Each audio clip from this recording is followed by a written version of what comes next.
മാതൃകാ പെരുമാറ്റച്ചട്ടം ലംഘിച്ചതിന് മോദിയെ തിരഞ്ഞെടുപ്പിൽ നിന്ന് വിലക്കണമെന്ന ഹർജി ദില്ലി ഹൈക്കോടതി തള്ളി. ഏപ്രിൽ 9 ഉത്തർപ്രദേശിലെ പിലീഭത്തിൽ മോദി നടത്തിയ പ്രസംഗത്തിലെ വിവാദ പരാമർശമാണ് കേസിന് ആധാരം. തിരഞ്ഞെടുപ്പിൽ മത്സരിക്കുന്നതിൽ നിന്ന് 6 വർഷത്തേക്ക് വിലക്കണമെന്നായിരുന്നു ഹർജിയിലെ പ്രധാന ആവശ്യം. സ്വാതി സന്തോഷ് ചേരുകയാണ്. സ്വാതി സൂചിപ്പിച്ചതുപോലെ തന്നെ ഇത്തരത്തിൽ മോദിയുടെ പ്രസംഗത്തിനെതിരെ വലിയ പ്രതിഷേധമുണ്ടാകുന്ന ഘട്ടത്തിൽ പോലും ഇത്തരം പരാമർശങ്ങൾ മോദി ആവർത്തിക്കുന്ന ഒരു സാഹചര്യമാണ് നമ്മൾ കണ്ടത്. ഇപ്പോൾ തിരഞ്ഞെടുപ്പിൽ നിന്ന് വിലക്കണമെന്ന ഹർജി ദില്ലി ഹൈക്കോടതി നിരസിച്ചുവെന്ന് മനസ്സിലാകുന്നു. എന്താണ് മറ്റു വിവരങ്ങൾ? ആതിര സൂചിപ്പിച്ച പോലെ തന്നെ ഏപ്രിൽ 9 ഉത്തർപ്രദേശിലെ പിലിഭിത്തിൽ മോദി അയോധ്യയും രാമക്ഷേത്രവും ഒക്കെ ആധാരമാക്കി തെരഞ്ഞെടുപ്പ് പ്രചാരണ റാലിക്കിടയിൽ പ്രസംഗിച്ചത്.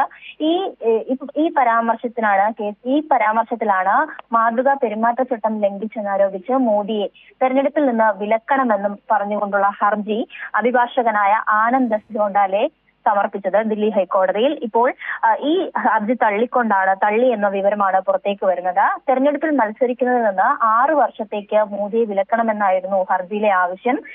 ദൈവത്തിന്റെയും ആരാധനാലയത്തിന്റെയും പേരിൽ വോട്ട് തേടിയെന്ന് ഹർജിയിൽ ചൂണ്ടിക്കാണിച്ചുകൊണ്ടാണ് അഭിഭാഷകനായ ആനന്ദ് എസ് ജോണ്ടാലെ ഹർജി സമർപ്പിച്ചത്. എന്തായാലും വിവിധ ഇടങ്ങളിൽ ഇപ്പോൾ മോദി ഇത്തരത്തിൽ വിവിധ തരത്തിലുള്ള വിദ്വേഷ പരാമർശങ്ങൾ നടത്തിക്കൊണ്ടിരിക്കുകയാണ്. അതിനെതിരെ വലിയ തരത്തിലുള്ള വിവാദങ്ങൾ ഉണ്ടാവുകയും പ്രതിഷേധങ്ങൾ ഉണ്ടാകുന്ന ഘട്ടത്തിലാണ് ഇത്തരത്തിലൊരു നടപടി കോടതിയുടെ ഭാഗത്തു നിന്നും ഉണ്ടായിക്കൊണ്ടിരിക്കുന്നത്. മാതൃകാ പെരുമാറ്റച്ചട്ടം ലംഘിച്ചതിന് മോദിയെ തെരഞ്ഞെടുപ്പിൽ നിന്നും വിലക്കാനാകില്ല എന്നാണ് ഇപ്പോൾ കോടതി ചൂണ്ടിക്കാണിച്ചിട്ടുള്ളത്. തെരഞ്ഞെടുപ്പിൽ മത്സരിക്കുന്നതിൽ നിന്ന് 6 വർഷത്തേക്ക് വിലക്കണമെന്ന ഹർജി ഇപ്പോൾ ഹൈക്കോടതി തള്ളിയിരിക്കുകയാണ്. ആതിര. ശരി, സ്വാതിയാണ് വിശദാംശങ്ങൾ നൽകിയത്.